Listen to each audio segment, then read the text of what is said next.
The aim of our music video was to do both. It subverts and conforms to convention, theory, and expectation, allowing it to be an exploration of millennial politics, while at the same time reveling in the music of the Kinks.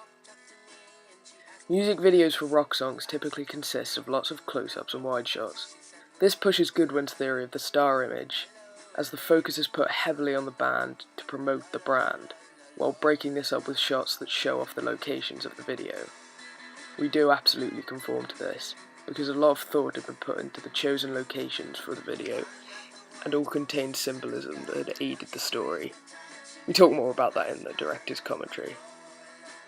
I also tried to establish a brand through focus on star image, but instead of the band, it was the character of Lola who helped me brand my work. This is shown through close-ups in the video, like when she removes her wig, and also in my digipack, where most of the panels consist of images of Lola that puts emphasis on her face. This art style that I used in my digipack also gives it a unique and personal look. We also use slight camera movements in our music video. By slow zooming in on Lola looking at herself in the mirror, not only do we show the significance of this moment, as she realises self-acceptance, but it adds a bit of dynamism to the video that retains audience attention, a key component of any music video, especially one made up of largely still shots.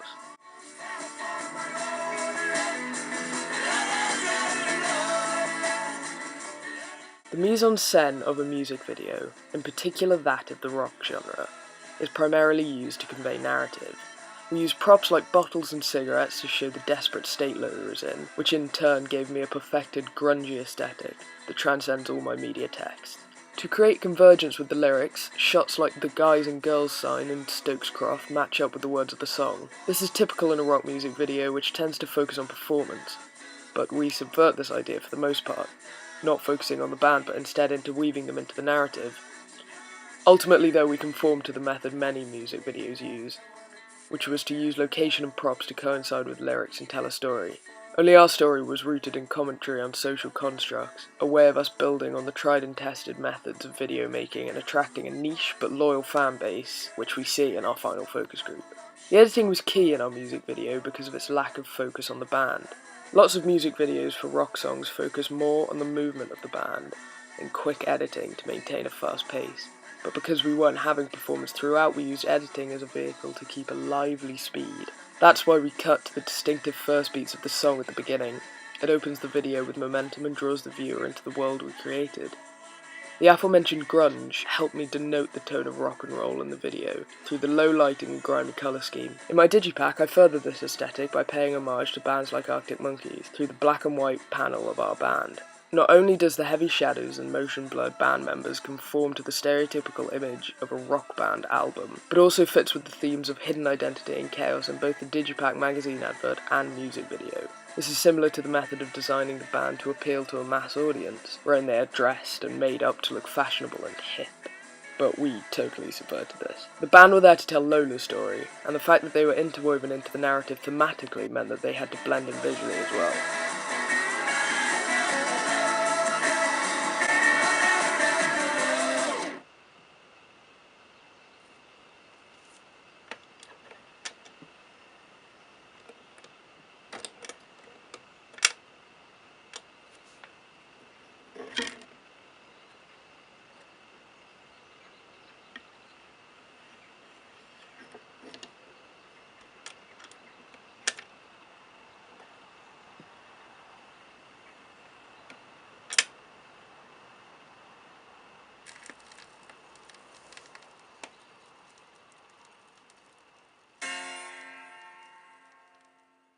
We therefore organised their costumes to be understated and comfortable, with only subtleties like bandanas or band tees suggesting their musicianship.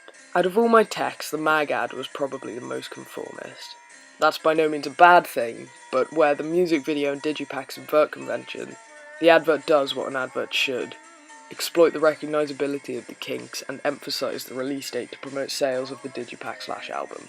In the end, I believe my efforts to subvert the conventions of music videos and surrounding text were justified and effective in both establishing a brand and delivering to the audience what they wanted to see. The instances in which we did conform, the themes and style of my music video required at least slight adjustments to reliable methods of telling story through music.